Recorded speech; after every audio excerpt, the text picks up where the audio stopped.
Assalamualaikum warahmatullahi wabarakatuh. Di sini kami dari kelompok 7 mata kuliah pengembangan diri yang beranggotakan Fanzira Nur Islami Tanjung, Adinda Fabela, Marta Dwita, serta Nia Nusulia yang akan mempresentasikan tentang kerjasama kelompok, pembentukan kelompok, dinamika kelompok, dan unity of science tentang tadi kerjasama kelompok, pembentukan kelompok, dan dinamika kelompok. Materi yang pertama ada apa itu kerjasama kelompok. Namun sebelum menjelaskan tentang kerjasama kelompok, saya terlebih dahulu akan menjelaskan apa itu pengertian kelompok dan juga apa itu pengertian kerjasama. Yang pertama, ada pengertian kelompok. Jadi, kelompok itu bisa didefinisikan sebagai sebuah perkumpulan dari 2 orang atau lebih yang berinteraksi dan mereka saling bergantung dalam rangka memenuhi kebutuhan dan tujuan bersama, menyebabkan satu sama lain yang saling mempengaruhi. Jadi, dalam sebuah kelompok itu harus terdapat anggota minimal itu ada 2. Tidak mungkin kan kelompok itu anggotanya cuma 1, itu namanya individual. Jadi sebuah kelompok itu harus terdiri dari 2 orang. Nah, pikiran mereka itu harus sama dan tujuan mereka itu harus sama. Jadi mereka itu tidak bisa independen dan mereka harus kebanyakannya itu saling berinteraksi dan bergantung satu sama lain demi mewujudkan suatu tujuan yang sama. Nah, selanjutnya ada kerjasama. Nah, kerjasama ini atau dalam bahasa Inggris disebut teamwork merupakan suatu keinginan untuk bekerja sama dengan orang lain secara kooperatif atau saling membantu dan menjadi bagian dari kelompok, bukan bekerja secara terpisah atau saling berkompetisi. Jadi kerjasama itu merupakan suatu sistem tolong-menolong dalam sebuah kelompok demi mewujudkan suatu cita-cita secara bersama. Mereka itu tidak individual, tapi mereka itu saling bekerja sama, namun tidak saling berkompetisi, seperti itu. Jadi dari kedua penjelasan yang sudah saya jelaskan tadi bisa ditarik kesimpulan ya bahwa kerjasama dalam suatu kelompok itu merupakan sebuah sistem pekerjaan yang dilakukan secara bersama-sama, tidak bersifat individu, tidak bersifat saling berkompetisi, dan ini itu dilakukan untuk mendapatkan tujuan yang telah direncanakan untuk bersama-sama. Namun kerjasama ini tetaplah menjadi sebuah kebutuhan dalam mewujudkan keberhasilan yang dilakukan dalam suatu kelompok itu. Nah, kerjasama itu adalah kerjasama yang melibatkan beberapa tim kerja dan akan menjadi suatu daya dorong yang memiliki energi bagi individu yang telah tergabung dalam kelompok tersebut. Tentunya dalam kerjasama itu komunikasi itu suatu hal yang penting dan harus berjalan baik dengan dilandasi kesadaran tanggung jawab setiap anggotanya. Seperti itu. Selanjutnya terdapat beberapa tahapan agar suatu kerjasama bisa terjalin dengan baik. Nah, menurut Dibyo Sumantri, keempat tahapan itu adalah yang pertama kesamaan tempat, yang kedua kesamaan pikiran, yang ketiga kesamaan perasaan, dan yang terakhir ada kesamaan jiwa. Nah, yang pertama ada kesamaan tempat. Jadi kesamaan tempat itu merupakan hal yang mendasari bagi terwujudnya suatu kerjasama. Dengan beradanya seseorang di tempat yang sama, itu tentunya akan memudahkan seluruh anggota kelompok itu saling berkomunikasi, berdiskusi, dan berargumentasi sehingga mewujudkan suatu kerjasama yang stabil dan maksimal. Yang kedua ada kesamaan pikiran. Jadi selain mempunyai kesamaan tempat, kesamaan pikiran pun juga melandasi suatu pembangunan kerjasama dalam suatu kelompok.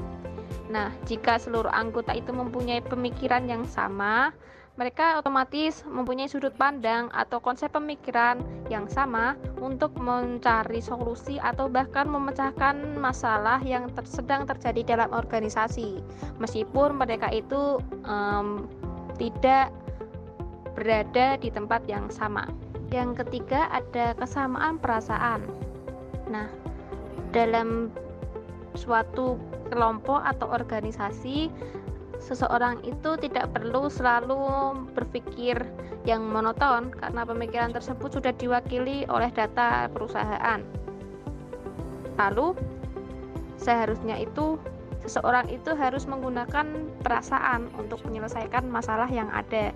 Jadi dengan adanya perasaan yang sama, suatu kerjasama itu akan terjalin dengan erat dan maksimal sehingga tujuan suatu organisasi atau kelompok itu akan tercapai. Dan yang terakhir, ada kesamaan jiwa. Jadi kesamaan jiwa ini merupakan tahap yang paling tinggi dalam membangun kerjasama kelompok yang baik, di mana masing-masing anggota kelompok itu telah memahami seutuhnya tentang fungsi, tentang tugas dan kewajibannya. Selain itu, telah ada timbulnya kepercayaan atau saling percaya di antara berbagai anggota, di antara sesama anggota maksud saya, sehingga akan terbentuk suatu kultur organisasi yang baik dan utuh. Jadi istilahnya itu satu frekuensi. Pembentukan kelompok. Pengertian team building yang agak komprehensif ini dikemukakan oleh Johnson yang memiliki arti yaitu team building emphasizes the analysis of works, procedures, and activities to improve productivity, relationship among members, the social competence of members, and the ability of the team to adapt to changing conditions and demands. Dan menurut Todrick, keuntungan yang diperoleh dari pembentukan kelompok ini adalah meningkatkan kemampuan untuk merespon kebutuhan proyek, mampu merespon kebutuhan dengan lebih akurat, meningkatkan motivasi tim, meningkatkan kekuatan tim secara bersamaan, dan membawa proyek selesai tepat waktu, serta meningkatkan komitmen anggota tim sebagai bagian tim secara efektif. Dari ini alasan pembentukan kelompoknya itu, yang pertama itu ada kebutuhan, yang kedua ada kedekatan, yang ketiga ada daya tarik, yang keempat ada tujuan kelompok, dan yang terakhir itu ada ekonomi.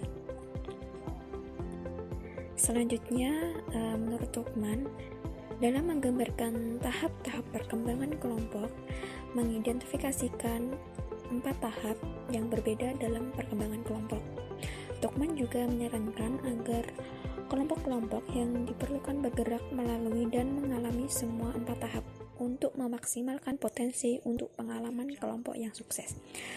Pada tahun 1977, Tuchman dan Jensen menambahkan tahap kelima.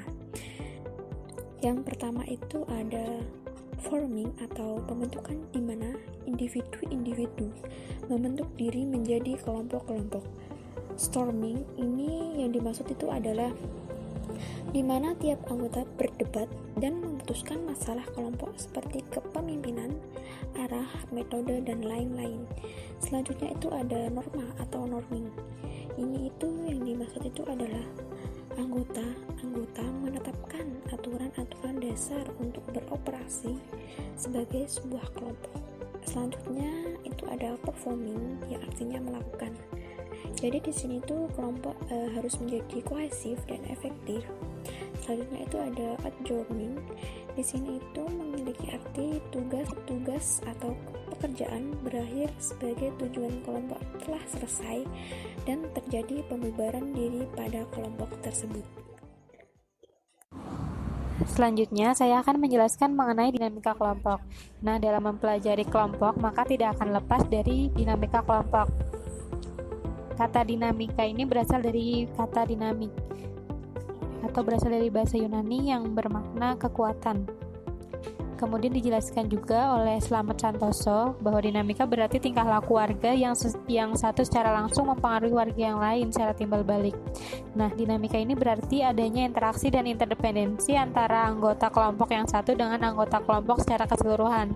Karenanya dapat disimpulkan bahwa dinamika ialah kedinamisan atau keteraturan yang jelas dalam hubungan secara psikologis. Kemudian dijelaskan juga oleh beberapa para ahli, ada penjelasan dari Hornby yang berpendapat bahwa kelompok adalah sejumlah orang atau benda yang berkumpul atau ditempatkan secara bersama-sama atau secara alamiah berkumpul. Nah, ada juga penjelasan dari Webster mengatakan bahwa kelompok itu sendiri adalah sejumlah orang atau benda yang bergabung secara erat dan menganggap dirinya sebagai suatu kesatuan. Ada juga menurut Zeltman bahwa dinamika kelompok adalah kekuatan-kekuatan yang berlangsung dalam kelompok. Kekuatan tersebut bertujuan untuk memberikan arah perilaku kelompok. Yang selanjutnya ada identitas sosial. Nah, salah satu bagian dari dinamika kelompok yang sering ditonjolkan oleh tiap anggota kelompok adalah identitas sosial. Identitas sosial ini merupakan representasi ciri khas kelompok yang ditunjukkan oleh individu di mana ia menjadi bagian dari kelompok tersebut.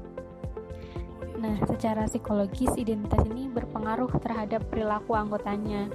Ada rasa kebanggaan dan perasaan senang dengan identitas yang dimilikinya. Nah, identitas sosial yang tinggi nantinya bisa melahirkan sikap konformitas terhadap kelompok. Yang selanjutnya, definisi singkat dinamika kelompok yang dikemukakan oleh Jacobs, Harfield, dan Manson tahun 1994.